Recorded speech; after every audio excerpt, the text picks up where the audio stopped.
Jonas, capítulo 2, versículos 1 e 2 apenas.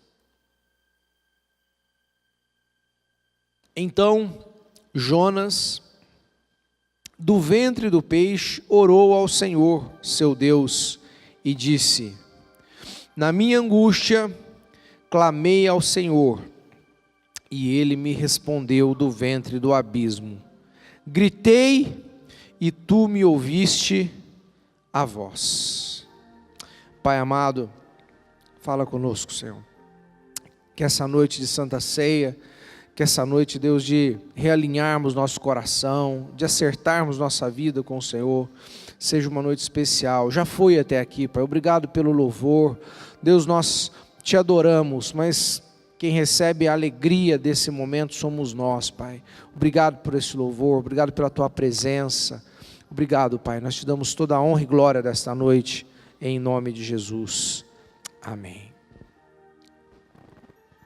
Quando ele se lança ao mar, que está lá no versículo 15, né, que eles jogam ele, levantaram a Jonas, 1,15, e levantaram a Jonas e o lançaram ao mar, e cessou o mar a sua fúria. O problema para quem estava no barco acabou ali. As vítimas do erro de Jonas tiveram a solução do seu problema naquele momento, quase que instantaneamente pela leitura da palavra. Mas o problema de Jonas não resolveu ali. O que Deus queria fazer com aquele homem, um homem de Deus, ainda estava por vir. Então eu quero que você ponha a mão no seu coração e ministre sobre você e fale assim: o que Deus tem, fala assim, o que Deus tem para a minha vida continua acontecendo. Você recebe isso, querido? Eu queria que essa noite você aceitasse o agir de Deus na sua vida. Eu entendi algo aqui que eu ainda não havia compreendido. Deus está trabalhando em Jonas. Nós só podemos dar aquilo que nós temos. É impossível dar o que nós não temos.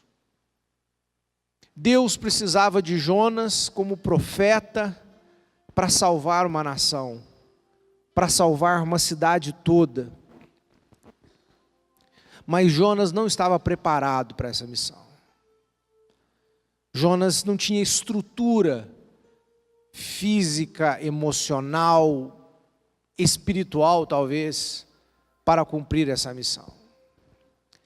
Ele não sentia a dor do seu chamado. Ele era um homem de Deus, senão ele não teria ouvido a voz do Senhor, senão ele não estaria debaixo da vontade do Senhor aqui. Ele era um homem de Deus, mas ele ainda não estava pronto, interiormente pronto. E eu acho que muitos de nós aqui, se não todos nós, querido, vivemos esse processo todo dia. Deus quer nos amadurecer, Deus quer nos levar no nível para que nós consigamos cumprir o nosso propósito. Quantos querem cumprir o seu propósito de vida? Jonas se lança, é lançado, verso 19. Temeram, pois, estes homens em extremo ao Senhor, e ofereceram sacrifícios ao Senhor e fizeram votos. No barco o avivamento começou. A atitude de fé de Jonas gerou um quebrantamento, gerou um arrependimento, e aqueles homens já começaram a sentir o poder, a influência da atitude de fé na vida deles. A atitude de fé de Jonas mudou aqueles homens, eles se converteram, porque cada um clamava ao seu próprio Deus, com letra minúscula. Mas a partir da atitude de fé de Jonas, eles passam a sacrificar ao Senhor. Eles passam a adorar ao Deus de Jonas, que cessou a tempestade. Verso 17, deparou o Senhor um grande peixe, para que tragasse a Jonas. E esteve Jonas 3 dias e 3 noites no ventre do peixe.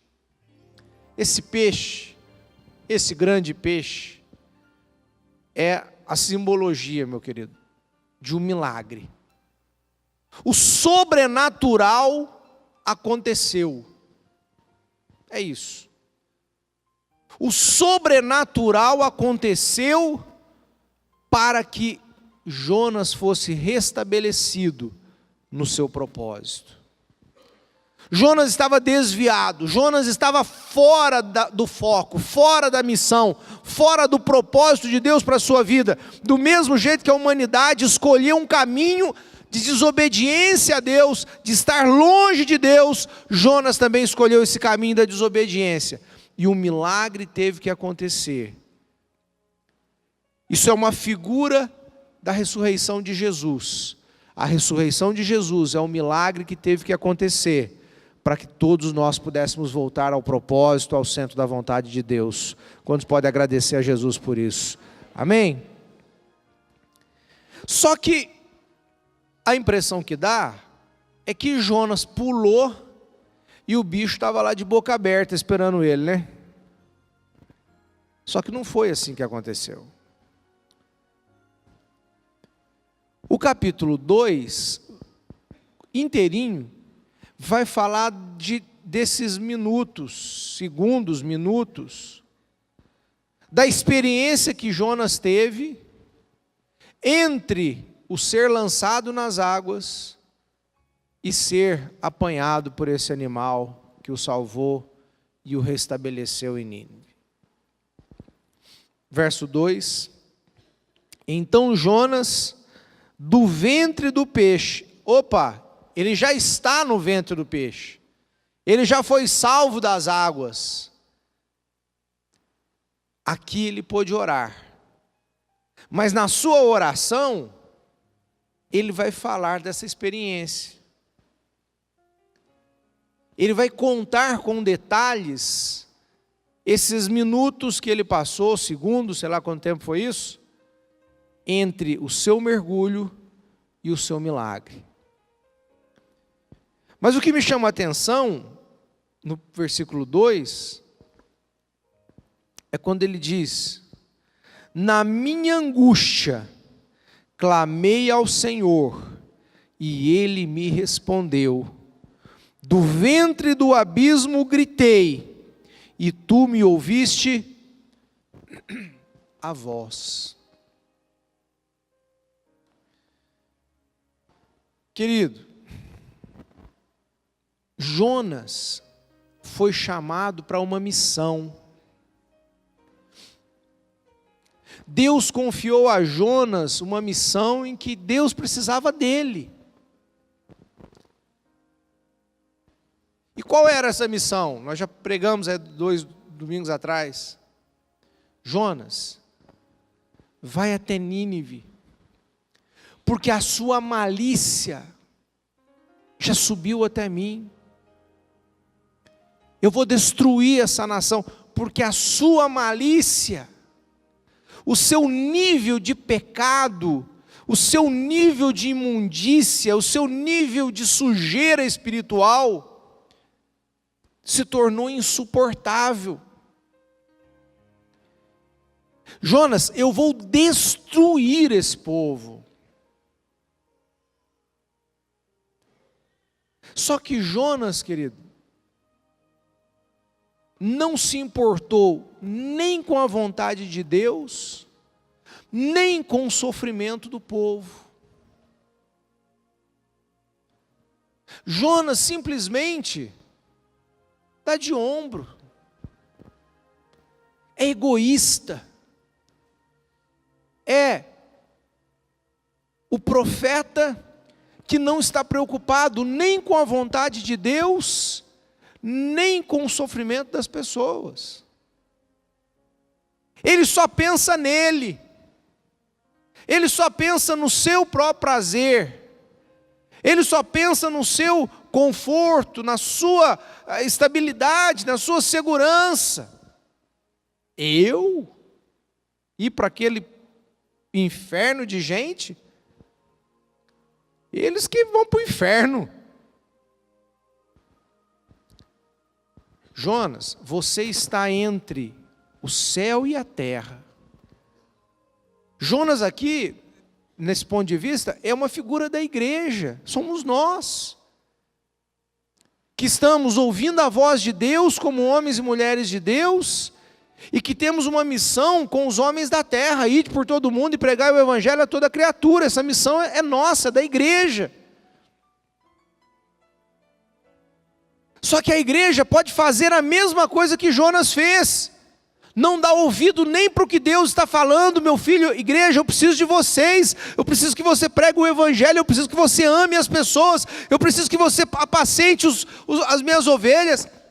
Eu preciso que você pregue o meu amor ao perdido. Eles reconhecerão o meu amor através de vocês. O quanto isso é falado. E a gente olha para Deus e fala, estou nem aí. E aí a gente olha para o homem drogado, o homem prostituto, o homem avarento, o homem idólatra, o homem feiticeiro, o homem bêbado, o homem irado, o homem violento, o homem assassino, e a gente sabe pela lei que fala, homem pecador, o inferno te espera, o inferno te aguarda, azar o seu. É uma igreja, querido, que está fugindo da sua missão, porque ela não cumpre a missão, nem porque atende à voz do seu Senhor, e nem porque ama aquilo que deveria amar. Esse é Jonas. O que eu quero fazer? Eu quero fugir. Eu quero ir para bem longe dessa missão, desse propósito.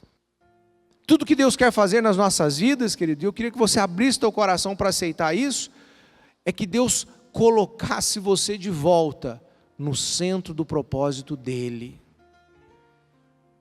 Para de fugir daquilo que você foi chamado. Senhor, venha o teu reino e seja feita a tua. Essa oração que virou reza, ela é o centro. Eu preciso fazer a tua vontade e não a minha vontade. A minha é para Tarsis, a do Senhor é para Nínive. Tarsis é o meu prazer, Tarsis é a minha fuga, é a minha vida light, a minha vida sem estresse. Mas Nínive é um desafio perigoso, mas é aonde Deus me quer. Jonas não entendia isso.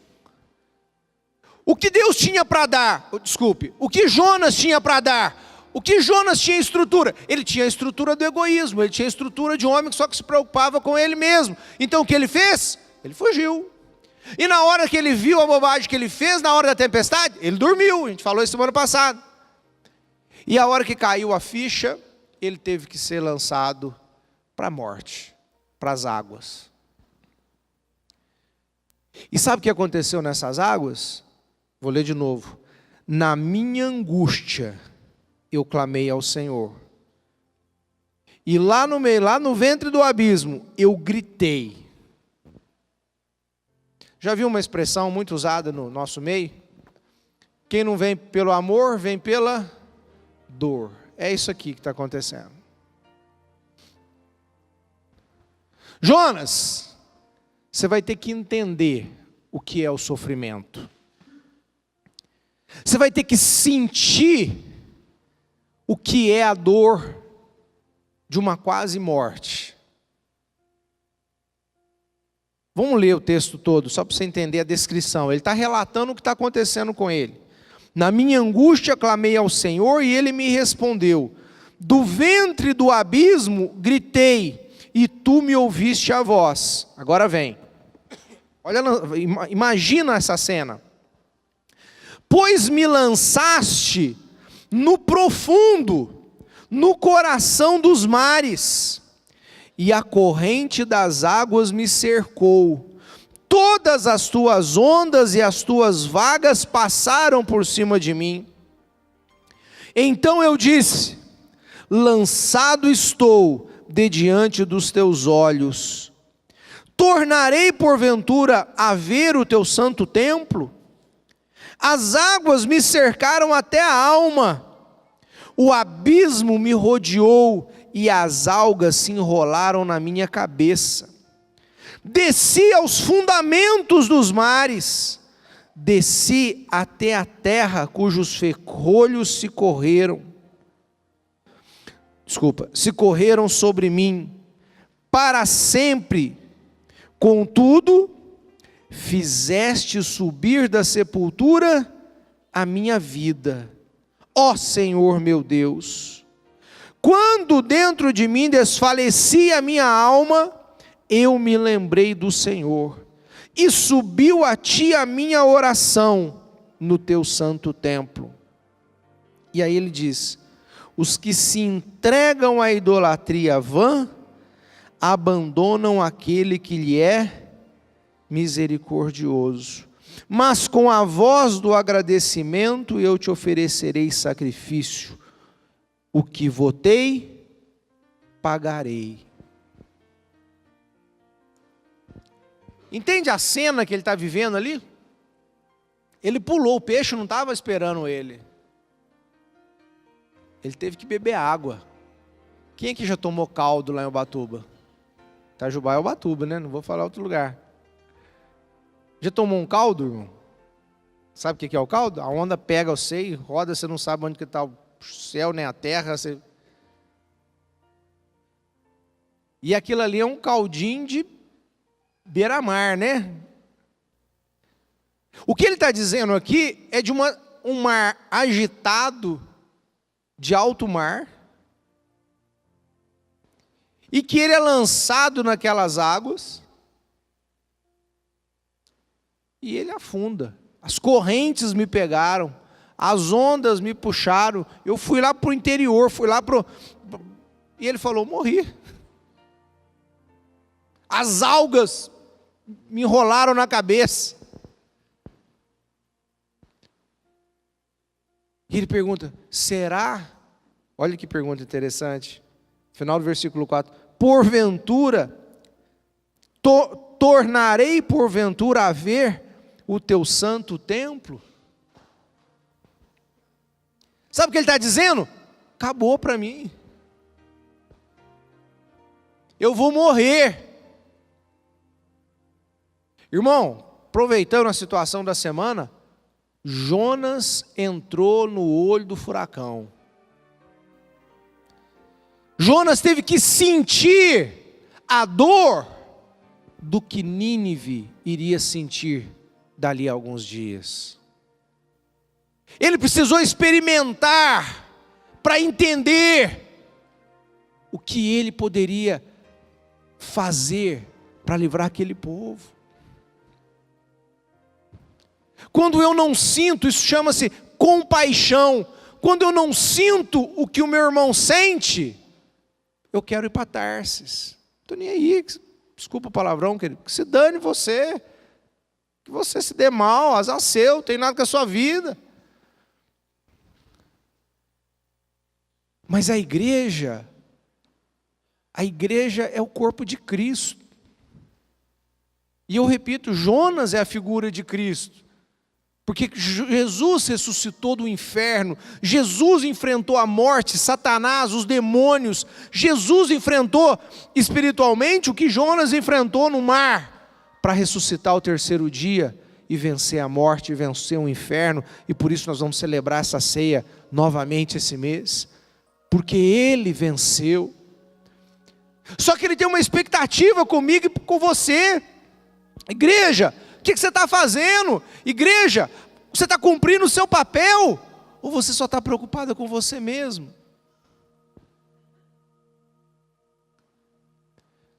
No versículo 8, ele diz uma frase quase que sem sentido. Que ele fala assim, depois que ele descreve e tal, ele fala: os que se entregam à idolatria vã, abandonam aquele que lhe é misericordioso. O que tem a ver falar de idolatria no meio desse mar, de que ele está quase morto? Tudo a ver, querido.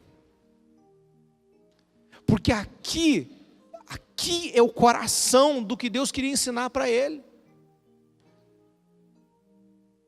Sabe o que é o idólatra? O idólatra é aquele que trocou a Deus por alguma coisa. O idólatra não é aquele que apenas tem um ídolo religioso. O idólatra é aquele que trocou o amor ao Senhor por algum outro amor.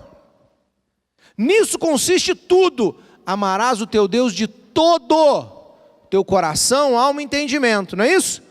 A partir do momento que eu amo alguma coisa mais do que a Deus em primeiro lugar, eu me tornei um idólatra.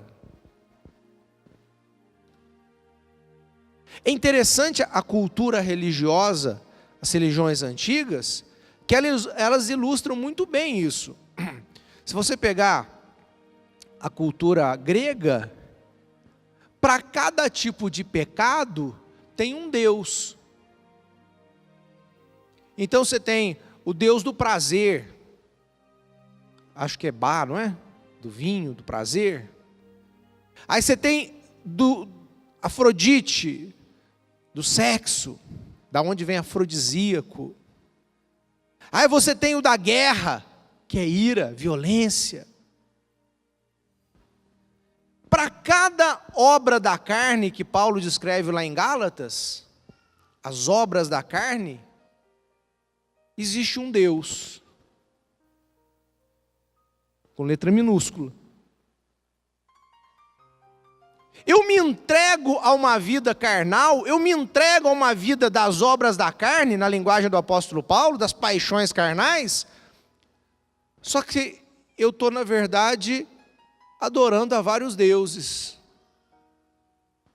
Toda vez que eu abro uma página de pornografia na internet, cada vez que o cidadão se masturba, cada vez que ele se encontra com uma amante, ele está adorando ao Deus do sexo. Porque ele ama mais aquele prazer sexual do que a Deus. Senão ele não faria aquilo. Cada vez que eu acendo um baseado, eu estou adorando o Deus daquele prazer, do entorpecente, do álcool. Cada vez que eu prefiro a ira, a vingança do que o perdão, é porque eu estou adorando aquele Deus da ira. Então, nesse foco, tudo que toma o lugar de Deus é um ídolo na minha vida. Eu prefiro oferecer um sacrifício no altar desse ídolo do que no altar do meu Deus. Eu entregar o meu dízimo? De jeito nenhum. O dinheiro é meu. Então eu não oferto no altar do Senhor, porque eu prefiro ofertar no altar da avareza, o amor ao dinheiro. E isso, meu querido, era Nínive. A realidade de Nínive era um povo idólatra, um povo feiticeiro, um povo maligno, um povo sexualmente corrupto. Nínive era o Brasil. O ser humano entregue às suas paixões. Só que Jonas olha para Nínive e fala: tem nada com isso, problema seu. Só que Deus agora mostra: Jonas, você está vendo o que você está passando? Você está vendo o que é a morte? Você está vendo o que é a angústia? Você está vendo o que é gritar de medo, Jonas? Na minha angústia eu gritei ao Senhor, porque a coisa pegou, né? Irmão, não espera a dor vir sobre você para se arrepender, não. Não espera o furacão ter que chegar na sua vida para você se arrepender, não. A Estela pregou minha palavra aqui no final do louvor. Quantos sinais Deus está mostrando.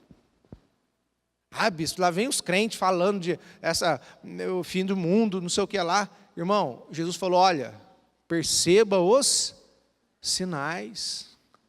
A figueira, quando dá para dar o fruto, É difícil, compreendo que é difícil, mas eu prefiro errar pelo excesso do que pelo desleixo. Fique esperto, querido. Nos últimos dias a ciência se multiplicará. Meu Deus, tem profecia mais cumprida do que essa? Na história da humanidade nunca existiu um desenvolvimento científico como a nossa geração, nunca. Nossos pais saíram da charrete para andar de jipe. Nós andamos de avião, de tecnologia instantânea, comunicação instantânea. Quando que isso aconteceu? Ouvireis falar de guerras e rumores de guerras. Irmão, nós vivemos nos confins da terra, sabia, né? O Brasil é o confins da terra, que o evangelho está aqui, chegou até aqui.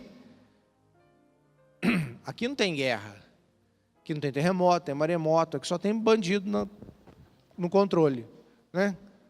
Há um país corrupto. Mas, e a gente também não tem educação, a maioria de nós, de analisar o que está acontecendo. Mas faz uma análise no mundo para você ver o que está acontecendo. Quantos países estão em guerra hoje?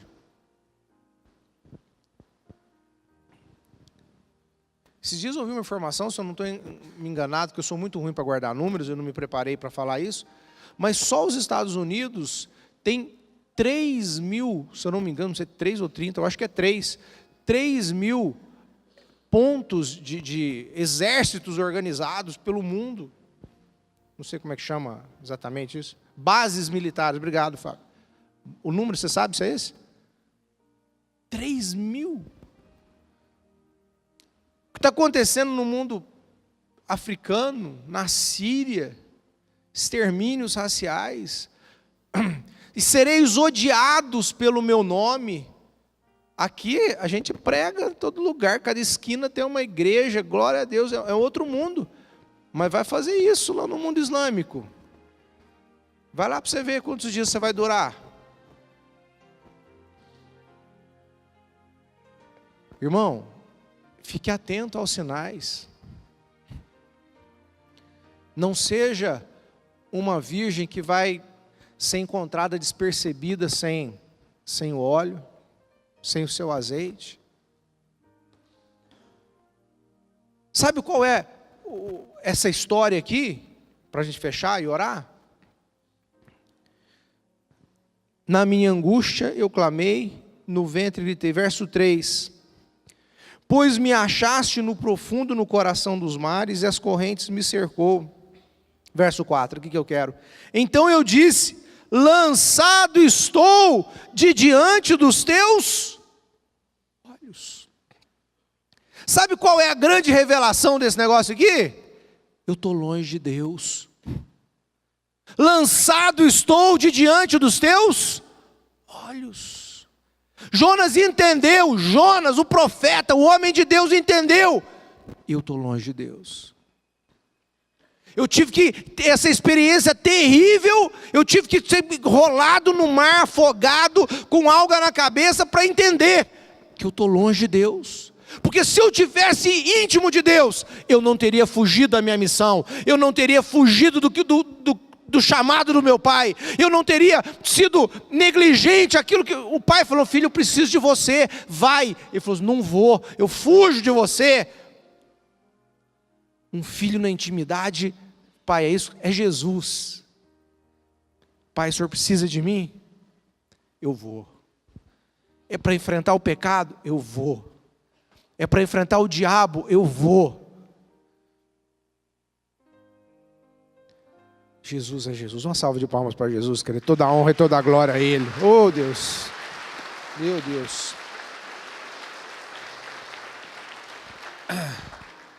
Mas vamos fechar olhando para nós. E eu e você? O quanto você está diante de Deus? O quanto você está distante de Deus? Eu vou apertar mais ainda. Qual que é o nível da tua malícia que tem subido diante do Senhor? Jonas, o nível de malícia desse povo chegou no limite. Vamos fazer essa pergunta para nós? Qual é o meu nível de malícia? Qual é o seu nível de malícia que Deus está olhando e falando, está chegando a hora de juízo? Jonas, o profeta, estava no mesmo nível. Não, mas ele não era feiticeiro, mas ele não era idólatra, ele não era... Será que não? Talvez não nos padrões de Nínive, mas no padrão de um crente medíocre, egoísta, que não está nem aí com o seu chamado, que não está nem aí com o que o Pai está falando, que não está nem aí com o que Deus sente pela humanidade, pelo nosso propósito. Ele era um tremendo idólatra, porque ele idolatrava a si mesmo. Ele só se preocupava com ele mesmo. E o princípio do reino de Deus é: negue-se a si mesmo e venha fazer a minha vontade. Tome a sua cruz dia a dia. Isso quer dizer, tua família não pode estar em primeiro lugar, tuas coisas não podem estar em primeiro lugar, teus desejos não podem estar em primeiro lugar. Não estou falando de pecado, não. Estou falando de coisas dignas, justas. Família é digno, trabalho é digno, prosperidade é digno. Mas se tomar o primeiro lugar, virou idolatria. Virou idolatria. Qual é o nível da nossa idolatria? O qual distante eu estou do chamado que Deus tem para a minha vida? Estou falando primeira pessoa para mim mesmo, e queria que você fizesse o mesmo para você. Seja, entre aspas, homem o suficiente para olhar para você nessa palavra e não fez, nossa, o irmão tinha que estar aqui para ouvir essa mensagem. Não, é para você que eu estou pregando. Qual é o nível de distanciamento? Depois ele fala assim, verso 5: as águas me cercaram até a alma, o abismo me rodeou. Sabe o que ele está dizendo aqui? Eu estou indo para o inferno, eu estou indo para o abismo. Se a primeira verdade é estamos separados de Deus, a segunda é, quem está separado de Deus está indo para onde? Para o inferno. Jonas, é isso que está acontecendo com Nínive. Eles estão separados de mim, e eles estão indo todos para o inferno. E você não se importa. E você não se arrepende. E você não quer ajudar ninguém. Vamos abrir uma célula na sua casa. Ah, não gosto de gente estranha na minha casa. Irmão, você já fez instituto, você já leu a Bíblia não sei quantas vezes. Você tem que abrir uma célula, pregar o Evangelho. Irmão, olha, célula é o jeito mais fácil, simples e gostoso de pregar o Evangelho. Eu queria que nós orássemos. Senhor, tira a idolatria do meu coração. É noite de acerto. Santa Ceia, noite de gratidão pelo que Jesus fez. Mas também é noite de avaliação, de nós olharmos para nós e falarmos como é que está a minha vida. Bispo, mas já mudou tanto. Garanto para você que Jonas já tinha mudado muito na vida dele. Mas ele ainda tinha que aprender algumas coisas. O que nós temos que aprender, querido? Quais são os altares que têm tomado o primeiro lugar da nossa vida? Quais são os deuses de letra minúscula que nós ainda temos adorado no lugar do Senhor? Jonas era o conforto, era a fuga da vontade do Senhor. Qual é a sua? Qual é a sua? O que vem em primeiro lugar no seu coração? O que toma o lugar do teu chamado? O que toma o lugar do reino de Deus no seu coração? Fecha seus olhos. Oye kandala shalama sorobianta ramana kalamairo. Rebeya kantala mashore kantulo mosurianta ramana kalamasada. Oye kalamamai kantolo moshuri kanto rebianta lama sorobo do kolobianta ramasiri kalamashada. Espírito Santo de Deus, move sobre nós nessa noite, Senhor. Limpa nosso coração, Deus, das nossas idolatrias. Os que se entregam à idolatria vã abandonam aquele que lhes é misericordioso. Espírito Santo, mostra quais são as nossas idolatrias vãs. É o amor ao cigarro, é o amor à bebida, é o amor ao sexo, é o amor ao dinheiro, é o amor à violência, ao ódio, à ira. Ô Senhor, fala com cada um de nós. Eu fui no atacado, Senhor, eu fui aqui no geral, mas os detalhes o Senhor que sabe. O Senhor conhece nossos pecadinhos e nossos grandes pecados, Senhor. Fala conosco, Senhor. Abre os nossos olhos. Tenha misericórdia de nós, Pai. Que não tenhamos que viver a angústia. Que não tenhamos, Deus, que gritar de medo para nos arrepender. Que o Senhor, Deus, cumpra Tua palavra. Tua palavra diz: tirarei um coração duro e colocarei um coração sensível, um coração temente, um coração que guarda aliança. Senhor, ninguém aqui é ignorante, ninguém aqui é burro. Abre nosso entendimento, Pai, para aceitar a Sua verdade, para aceitar a Tua palavra, para aceitar, Deus, o chamado, o propósito, para Te servir, ó Deus, em obediência, em gratidão. O Senhor conhece todas as nossas fugas, Senhor. O Senhor sabe o tanto que o Seu povo foge da verdade, do acerto. Mas que essa noite, Pai, seja uma noite especial, Senhor.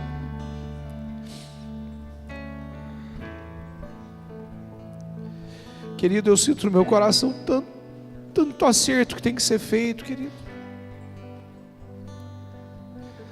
Tanto acerto que precisa ser feito. Você sabe do que eu estou falando. Você pode esconder de mim, da tua mulher, do seu filho, do seu patrão, mas de Deus você sabe que não tem jeito de esconder. E o Senhor está falando aqui, é noite de acerto, é noite de mudar o rumo, é noite de acertar a vida. Não perca essa oportunidade, querido. Você que tem estado apaixonado pelo mundo, meu jovem, você que tem sonhado no teu coração com uma vida promíscua, você não vai na balada, você não vai fisicamente, mas tua mente está lá o tempo todo. Você não pratica as orgias do mundo, mas a sua mente está lá no meio o tempo todo, os seus pensamentos. O Senhor está falando: muda, é noite de limpar, é noite de se arrepender. Vã é a idolatria. Pare de amar o que Deus não ama. Pare de desejar o que Deus não deseja para você, querido. Pare de caminhar para a tempestade.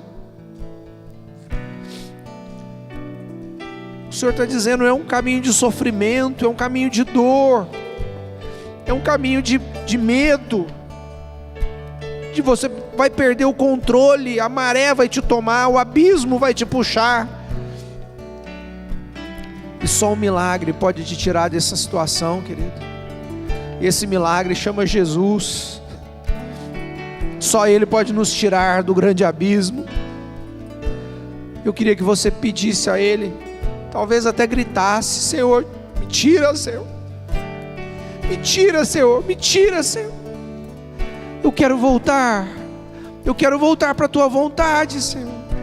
Eu quero voltar para o centro do Teu querer, Senhor. Diz isso a Ele, querido. Eu estou ministrando sobre você, igreja.